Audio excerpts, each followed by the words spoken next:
अस्सलामुअलैकुम व्यूअर्स, आप देख रहे हैं सरवत किचन यूट्यूब चैनल। जी व्यूअर्स, आज हम बनाने जा रहे हैं बहुत ही मज़ेदार और स्पेशल रेसिपी, टमाटर गोश्त recipe. Eid ul Azha special recipe हम आपके लिए लेकर आए हैं। बहुत ही सिंपल इंग्रेडिएंट्स के साथ तैयार होने वाली रेसिपी है। इसमें हम इस्तेमाल करेंगे बीफ। मैंने लिया है 1 kg।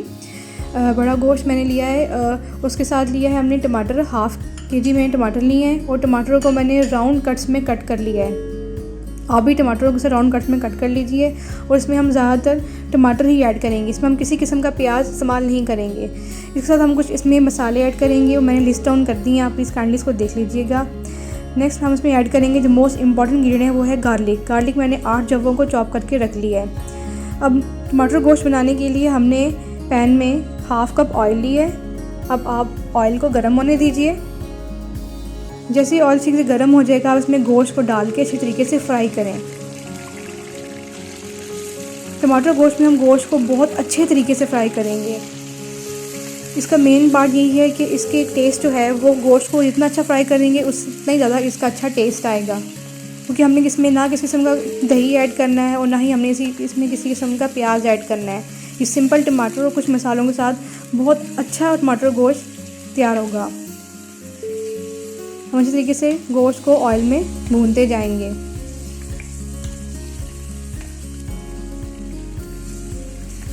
तकरीबन हम 7 से 10 मिनट तक गोश्त को अच्छी तरीके से ऑयल में भूनेंगे।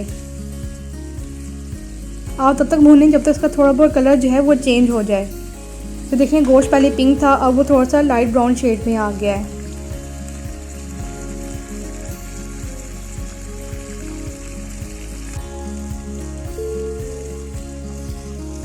अब 10 मिनट तक गोश्त को भूनने के बाद हम इसमें गार्लिक चॉप करके जो हमने रखा हुआ था 8 जवे, वो हम इसमें ऐड कर देंगे। और अब लहसुन के साथ अच्छे तरीके से गोश्त को भूनेंगे। लहसुन का इस्तेमाल करने का मकसद इस वक्त ये है कि इसके जो गोश्त की स्मेल है वो इस तरीके से लहसुन जो है वो ख़त्म कर देगा। इसके साथ हम कुछ सूखे मसाले थे, इसमें तेज़पात पत्ता था, बड़ी 2 इलायची, दालचीनी हम इसमें ऐड कर देंगे। उसके साथ इसमें हम ज़ीरा ऐड कर देंगे। इन खड़े मसालों के साथ हम अच्छे तरीके से गोश्त को भूनेंगे। खड़े मसाले डालने के बाद गोश्त को अच्छी तरीके से भूनेंगे ताकि इसकी स्मेल जो है अच्छी तरीके से ख़त्म हो जाए। इसके साथ हम इसमें क्या करेंगे, हम 1 गिलास पानी डाल देंगे। 1 गिलास पानी डालकर अब हम इसे दम पे रख देंगे। आप चाहे तो गोश्त को स्टीम भी दे सकते हैं, क्योंकि बीफ को गलने में टाइम लगता है, तो आप इसे कुकर में स्टीम भी दे सकते हैं। तो मैं इसको 30 मिनट तक ढक के रख दूँगी ताकि गोश्त जो है अच्छी तरीके से गल जाए। अब 30 मिनट के बाद हमारा देखें गोश्त अच्छे तरीके से गल चुका है। अब हम इसमें जितने भी बाकी के स्पाइसेस थे, इसमें सूखा धनिया 2 चम्मच, रेड चिली फ्लेक्स 2 चम्मच, नमक और 1 चम्मच लाल मिर्च ऐड करके अच्छी तरीके से भून लेंगे। रेड चिली फ्लेक्स ऑप्शनल है, आप चाहें तो ऐड कर सकते हैं, ना भी ऐड करें तो कोई मसला नहीं है। अच्छी तरीके से मसालों के साथ गोश्त को भून लें। तकरीबन हम 5 से 7 मिनट तक गोश्त को मसालों के साथ भूनेंगे। व्यूअर्स, यकीन करें इतनी अच्छी टेस्टी रेसिपी ये तैयार हुई थी।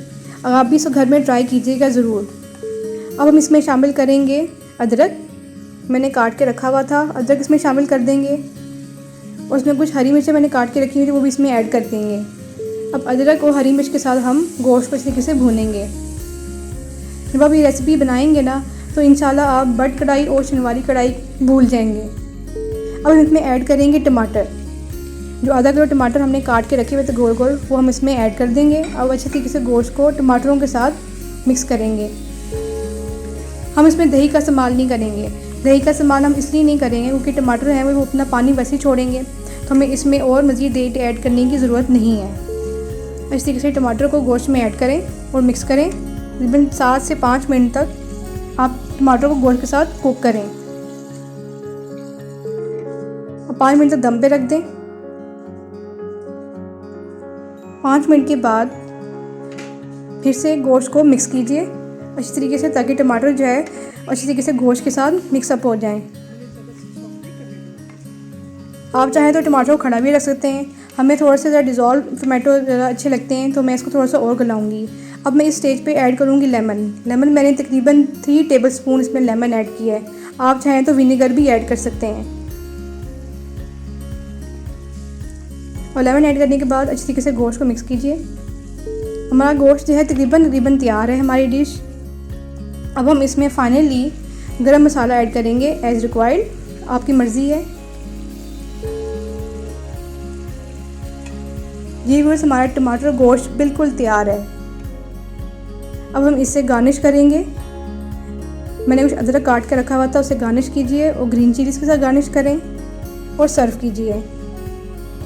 जी व्यूअर्स, मेरी वीडियोस को लाइक कीजिएगा और मेरे चैनल को सब्सक्राइब करना ना भूलिएगा और बेल आइकन पर ज़रूर क्लिक कीजिएगा ताकि आपको मेरी फर्दर नेक्स्ट वीडियोस भी इजीली मिल सकें। इंशाल्लाह मैं नेक्स्ट किसी अच्छी रेसिपी के साथ दोबारा आऊँगी। तब तक के लिए खुदा हाफिज़।